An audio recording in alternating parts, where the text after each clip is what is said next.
E aí, nação, fim de mais uma rodada pelo Campeonato Brasileiro. Hoje foi dia do Flamengo enfrentar o Corinthians fora de casa, num sábado à noite chuvoso, tanto em São Paulo quanto aqui no Rio. E a gente começou o jogo com o Pedro titular, com o Gerson jogando, com o Pulgar titular também, e Gabigol e Arrascaeta começando o jogo no banco. E aí que o primeiro tempo do Flamengo foi muito bom. A gente segue com o Mário Jorge na beira do campo, né, já que a gente teve o São Paulo demitido há algumas semanas, o Flamengo começando muito melhor. Gente, graças a Deus, como é bom ver Everton Ribeiro voltando a ser o Everton Ribeiro.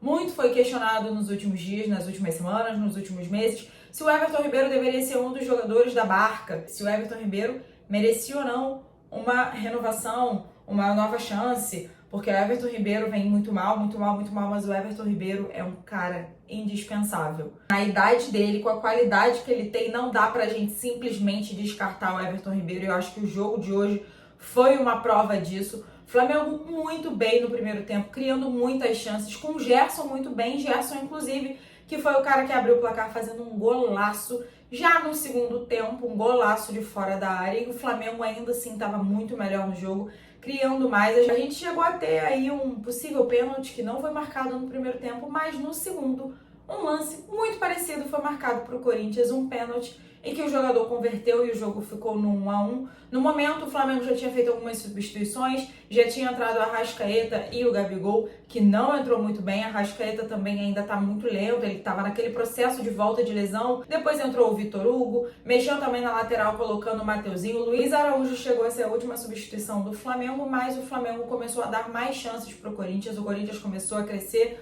o jogo ficou mais equilibrado, mas ficou no 1-1 com o golaço do Gerson e o gol do Corinthians saindo numa cobrança de pênalti, num jogo que o Flamengo chegou a ficar ali momentaneamente na segunda colocação do Campeonato Brasileiro, enquanto estava vencendo. É claro que a gente está falando de um jogo sábado à noite e que a gente ainda tem um final de semana inteiro de domingo para poder ter todas as rodadas, para a rodada realmente finalizar e saber como é que vai terminar a tabela nesse momento.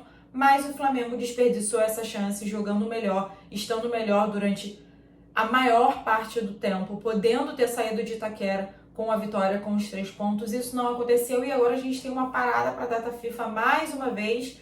E aí a gente fica na dúvida se desse momento vai acontecer o anúncio, a contratação do Tite, se a gente vai voltar dessa data FIFA com um técnico efetivo no cargo. E aí a gente volta ainda disputando o Campeonato Brasileiro, só que nessa rodada que vai ser contra o Cruzeiro fora de casa no Mineirão só no dia 19. Então a gente ainda vai ter bastante tempo aí sem jogo e para definir essa novela interminável sobre Tite estar ou não como possível técnico do Flamengo. A gente ainda vai acompanhar as rodadas desse final de semana para saber qual vai ser a real situação do Flamengo, para continuar seguindo, porque a vitória de hoje seria importantíssima para a gente de fato acreditar que é possível brigar ainda nessa reta final pelo Campeonato Brasileiro, que está dificílimo. O Flamengo tem times à frente dele para poder disputar essa taça. Então a gente fica aí na expectativa de como vai ser essa semana, se a gente vai voltar aqui com um novo técnico e vai para cima deles, Mengão.